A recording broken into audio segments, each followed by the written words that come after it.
ভাবুন, আপনি আজকের ব্যস্ত শহর, মোবাইল, ইন্টারনেট সবকিছু ছেড়ে হঠাৎ চলে গেলেন ঠিক 1000 বছর আগের ভারতে।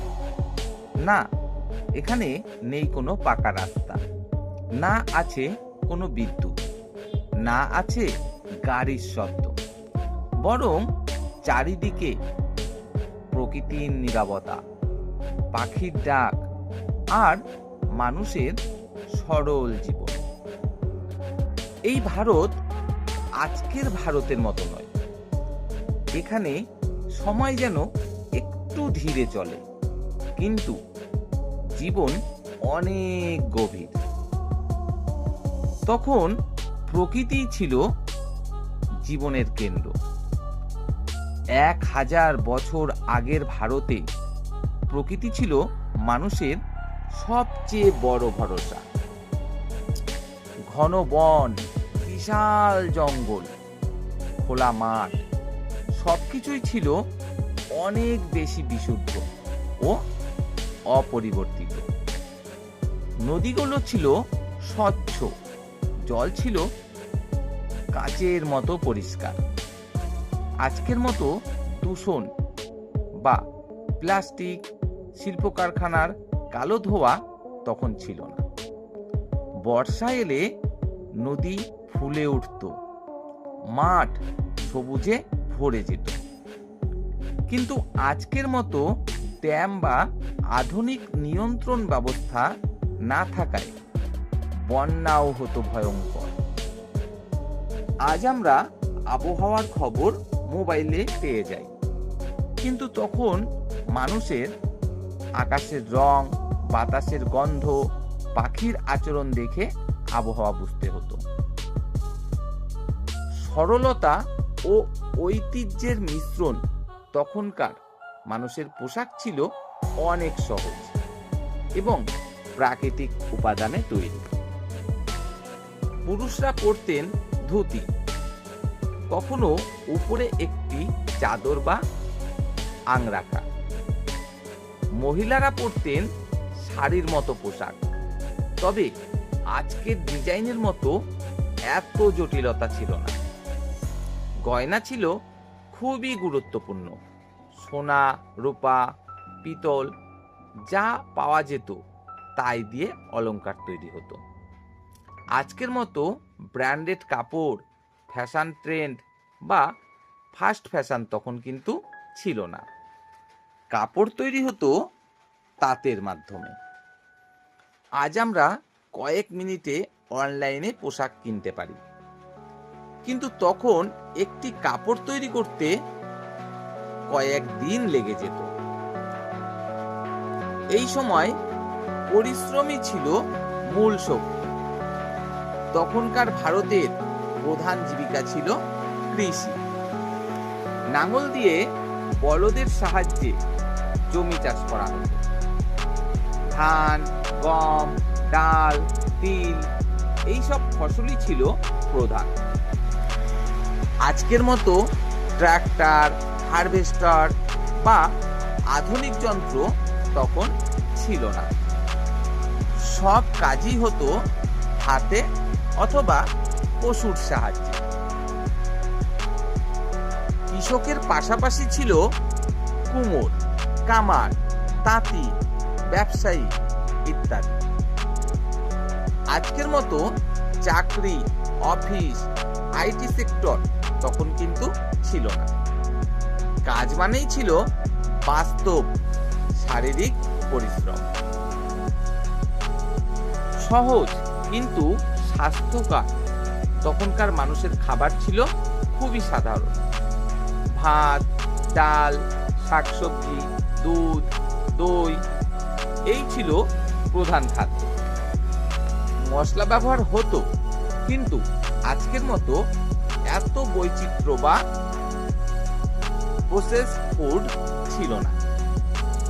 আজ আমরা ফাস্ট ফুড, প্যাকেটজাত খাবার খাই, কিন্তু তখন সব খাবারই ছিল ঘরে তৈরি, তাজা এবং প্রাকৃতিক।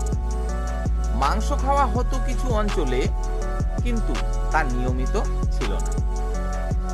খাবার শুধু পেট ভরানোর জন্য নয়, এটা ছিল একটি সামাজিক অভিজ্ঞতা। সবাই একসাথে বসেই খেতেন।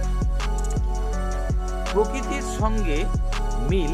তখনকার বাড়িগুলো ছিল মাটির, বাঁশের, খড়ের ছাউনি দিয়ে তৈরি। গরমে ঠান্ডা, শীতে উষ্ণ, প্রকৃতির সাথে মানানসই। আজকের মতো কংক্রিটের বিল্ডিং, এয়ার কন্ডিশনার, লিফট কিছুই তখন ছিল না। ধনী লোকদের বাড়ি কিছুটা বড় ও শক্তপোক্ত হতো, কিন্তু সাধারণ মানুষ থাকতো ছোট্ট কুঁড়ে ঘরে। তখন যোগাযোগ ব্যবস্থা ছিল ধীর, কিন্তু খুবই সীমিত। মানুষ হাঁটতো, গরুর গাড়ি ব্যবহার করত, কখনো বা ঘোড়ার গাড়িও ব্যবহার করত।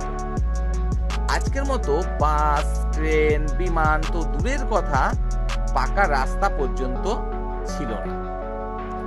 এক জায়গা থেকে আরেক জায়গায় যেতে বেশ কয়েকদিন সময় লেগে যেত। আজ আমরা কয়েক ঘন্টায় 1000 কিলোমিটার পাড়ি দিই, কিন্তু তখন এটা একদমই সম্ভবপর ছিল না। তখন ভ্রমণ মানেই ছিল এক বড় অভিযান। নিয়ম, শ্রেণী ও সম্পর্ক, এই বিষয়গুলোর কথা যদি আমরা বলি, তখনকার সমাজ ছিল বিভিন্ন স্তরে বিভক্ত। মানুষের কাজ ও জন্ম অনুযায়ী তাদের অবস্থান নির্ধারিত হতো। আজকের মতো সমতা, অধিকার, আইনগত স্বাধীনতা তখন এতটা ছিল না, কিন্তু সমাজে এক ধরনের শৃঙ্খলা ছিল। গ্রামের পঞ্চায়েত সব সমস্যার সমাধান করত। মানুষ একে অপরকে চিনত, সাহায্য করত। আজকে শহরে যেখানে পাশের বাড়ির মানুষকেও চিনি না, তখন পুরো গ্রাম ছিল ঠিক যেন একটা পরিবারের মতো। ধর্ম তখন শুধুমাত্র বিশ্বাস নয়, ধর্ম ছিল জীবনের অংশ। পূজা, যজ্ঞ, উপবাস এসব নিয়মিত চলত। মন্দির ছিল শুধু ধর্মীয় স্থান নয়, সংস্কৃতির কেন্দ্র। আজকের মতো ধর্ম নিয়ে এত বিতর্ক বা বিভাজন অনেক ক্ষেত্রে ছিল না, বরং এটি ছিল জীবনযাপনের অংশ। সঙ্গীত, নৃত্য, গল্প সবই ধর্মের সাথে যুক্ত ছিল। তবে তখনও সমাজে বৈষম্য ছিল। ধনী লোকেরা আরামদায়ক জীবনে থাকত, বড় বড় বাড়ি, ভালো খাবার, গয়না ইত্যাদি ব্যবহার করত। দরিদ্র মানুষ কষ্ট করে দিন কাটাতো। আজকের মতো আধুনিক সুযোগ সুবিধা তখন সবার জন্য ছিল না। তবে এক জায়গায় পার্থক্য অবশ্যই ছিল।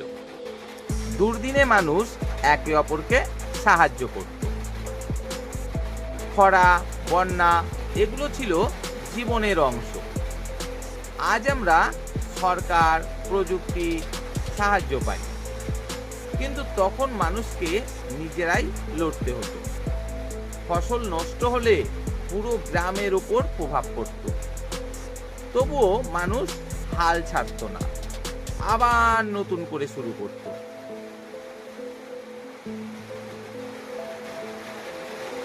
1000 বছর আগের ভারত ছিল সরল, ধীর, কিন্তু গভীর। আজকের মতো প্রযুক্তি, আরাম, গতি না থাকলেও সেখানে ছিল প্রকৃতির সাথে সম্পর্ক, মানুষের মধ্যে বন্ধন, জীবনের প্রতি এক ধরনের শান্ত গ্রহণযোগ্যতা। আজ আমরা অনেক উন্নত, অনেক দ্রুত, অনেক আধুনিক, কিন্তু সেই সময়ের মতো প্রকৃতির কাছে, মানুষের কাছে আমরা কি ততটা কাছাকাছি আছি? এই একটাই প্রশ্ন হয়তো সবচেয়ে বড়। আপনাদের কাছে রিকোয়েস্ট থাকবে, যদি ভিডিওটি ভালো লাগে অবশ্যই অন্যান্যদের জন্য শেয়ার করবেন আর কমেন্টে জানাবেন ভিডিওটি কেমন লাগলো এবং আপনারা কোন টপিক অনুযায়ী ভিডিও পেতে চাইছেন পরবর্তীতে, সেটা কমেন্টে অবশ্যই জানাবেন। লাইক করবেন ভিডিওটি এবং চ্যানেলটি সাবস্ক্রাইব করে সাথে থাকবেন।